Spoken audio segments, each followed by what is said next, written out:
Hello everyone, আসসালামু আলাইকুম। সবাই কেমন আছেন? তো অ্যানাদার একটা ভিডিও নিয়ে চলে আসলাম। আর এটা হচ্ছে আমার ঈদ যাত্রার ব্লগ। কারণ ঈদে তো সময় পাই নাই, তাই হচ্ছে এডিট করতে পারি নাই, যার কারণে হচ্ছে আজকে ভয়েস ওভার দিলাম। একটা ভিডিওর পিছনে কিন্তু অনেক টাইম স্পেন্ড করতে হয়, ভয়েস ওভার দিতে হয় ধৈর্য সহকারে, এবং কি বলবো সেটা রেডি করতে হয়, স্ক্রিপ্ট রেডি করতে হয়, আদার্স অনেক কিছু আছে। এক তো বাড়িতে যাব, অনেক এক্সাইটমেন্ট কাজ করতেছে। তারপরে হচ্ছে ট্রেনের জন্য অপেক্ষা। যদিও হচ্ছে আমরা বেশিক্ষণ হয় নাই আসছি, আমরা আসার কিছুক্ষণের মধ্যেই হচ্ছে ট্রেনে উঠে পড়ছি, ট্রেনটা আসছে। আর এখানে হচ্ছে বাবা ছেলে দাঁড়িয়েছিল, আমি ভিডিও করতেছিলাম। ওরা হচ্ছে বেশিরভাগ সময় আমার ভিডিওতে আসতে চায় না, কারণ ওরা একটু শাই ফিল করে, এই আর কি। একটা সময় মনে করতাম, আচ্ছা ট্রেনের মধ্যে বাসের মধ্যে মানুষ ছাদে উঠে কিভাবে আসে, আর ঈদ না করলে তো কখনো ছাদে উঠে আসবো না। তো এখন যেটা রিয়ালাইজ করতে পারি, দূরে থাকলে ফ্যামিলির জন্য, ফ্যামিলি মানুষের জন্য অনেক বেশি মায়া হয়।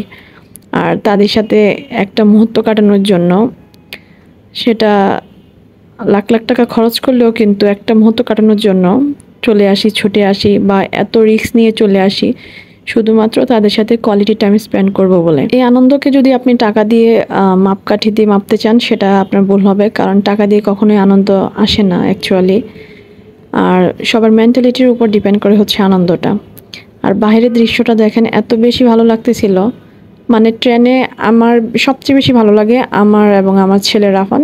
আমরা দুজনেই হচ্ছে ট্রেন জার্নিটা অনেক বেশি এনজয় করি, প্লাস হচ্ছে মোটর বাইক দিয়ে জার্নি করাটা, এই দুটো জিনিস আমরা অনেক বেশি এনজয় করি। আদার্স কোনো কিছুতেই আমরা উঠতে পারি না, স্পেশালি হচ্ছে প্রাইভেট কারে তো আরও বেশি উঠতে পারি না, যার কারণে হচ্ছে আমাদের অনেকটা জায়গা ঘুরে ট্রেন দিয়ে তারপর হচ্ছে যাওয়া লাগে, যেটা অনেকটা কষ্ট করে হলেও আমরা যেয়ে থাকি আর কি। প্রত্যেকটা বাবা মাই চায় তার বাচ্চা যেটা ভালো হয়, তার বাচ্চা যেটাতে কমফর্ট ফিল করে সেটা তাদেরকে দেওয়ার জন্য, বা তার জন্য সে কাজটা করার জন্য। তো আমরা আর ব্যতিক্রম নয়, সবসময় চাই আমার বাচ্চা যেভাবে ভালো থাকবে বা কমফর্ট ফিল করে, যে জায়গায় গেলে আমার বাচ্চা হাসি খুশি থাকে সে জায়গাটায় যাওয়ায় বারবার যাওয়া।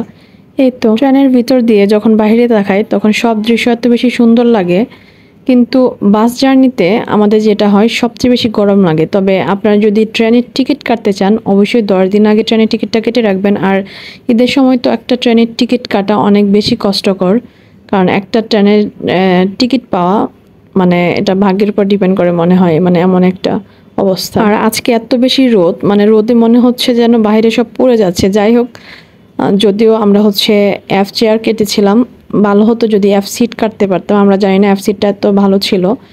যেদিন চলে আসছি গ্রাম থেকে সেদিন এফ সিট পেয়েছিলাম। তো আজকে এফ চেয়ার কাটলাম। আর এই যে আমার বাবু সোনাটা, ও হচ্ছে একটু পরপর বলতেছে, মানে ও এটা করবে ওটা করবে, আর নানু বাসায় যাবে, সে অনেক খুশি, মহা খুশি। আর দেখেন একটা সিট সে দখল করে নিয়ে বসে আছে, আর কি করতেছে মাশাল্লাহ, সবাই মাশাল্লাহ বলতে ভুলবেন না। আমার বাচ্চাটা হচ্ছে নিজে নিজে সব কিছু করার ট্রাই করে।